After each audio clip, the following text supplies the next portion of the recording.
അസ്സലാമു അലൈക്കും. ഇന്നത്തെ വീഡിയോ ടെക്നീഷ്യന്മാർക്ക് വേണ്ടിയുള്ളതാണ് കേട്ടോ. എനിക്ക് കിട്ടിയൊരു 8ൻ്റെ പണിയുടെ വീഡിയോ ആണ് ഇന്നത്തെ. അപ്പോൾ വേറെ ഒന്നല്ല, നോർമലി നമ്മൾ മൾട്ടിമീറ്റർ യൂസ് ചെയ്യും.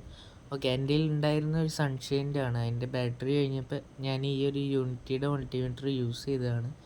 അപ്പോൾ ഓൾറെഡി അതിൽ ബാറ്ററി ഓൾമോസ്റ്റ് ലോ എന്ന് അവിടെ കാട്ടുന്നുണ്ട്.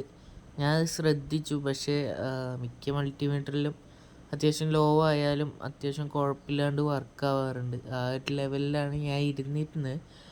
പക്ഷേ ഇതിപ്പോൾ ബാറ്ററി ചെക്ക് ചെയ്യുന്ന ടൈമിൽ എന്താ പണി കിട്ടിയെന്ന് നോക്കിക്കോ. നോർമൽ ബാറ്ററി ഒക്കെ ആയതുകൊണ്ട് നമുക്ക് സീനില്ല. നമുക്ക് ബാറ്ററി ഒക്കെ ചെക്ക് ചെയ്യുന്ന ടൈമിൽ അത്ര വോൾട്ടേജ് കണ്ടാലും നമുക്ക് സീനില്ല. നമുക്ക് മനസ്സിലാവും ഒന്നുമില്ല മൾട്ടിമീറ്ററിൻ്റെ കംപ്ലൈൻ്റ് ആണെന്ന്. എന്താണെന്ന് വെച്ചാൽ ഒരു 3.8 വോൾട്ട് ബാറ്ററിയിൽ ഒരിക്കലും അത്ര വോൾട്ടേജ് വരത്തില്ല. അതൊക്കെ നമുക്ക് നോർമലായിട്ട് മനസ്സിലാവും. പക്ഷെ വല്ല GR അല്ലെങ്കിൽ മൈന്യൂട്ടായിട്ടുള്ള വോൾട്ടേജ് ബോർഡുമ്മത്തെ വോൾട്ടേജോ അങ്ങനെ വല്ലതുമാണ് നോക്കുന്നതെന്ന് വെച്ചാൽ ശരിക്കും പണി കിട്ടും. ശരിക്കും പണി കിട്ടുക ബിഗിനർ ടെക്നീഷ്യന്മാർക്കാണ് കേട്ടോ. ഈ ഫീൽഡിലേക്ക് ഇറങ്ങിയ ബിഗിനർ ടെക്നീഷ്യന്മാർക്ക് ശരിക്കും പണി കിട്ടും.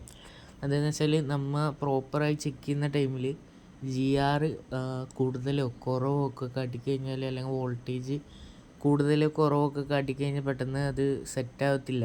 പിന്നെ ഈ മൾട്ടിമീറ്ററിൻ്റെ ഈ ലോഗോ ശ്രദ്ധിക്കാണ്ട് പോയി, ബാറ്ററിയുടെ ലോഗോ ശ്രദ്ധിക്കാണ്ട് പോയാലും പുതിയ ടെക്നീഷ്യന്മാർക്ക് പെട്ടെന്ന് മനസ്സിലായിന്ന് വരില്ല. അപ്പോഴും നല്ല രീതിക്ക് തന്നെ പണി കിട്ടും.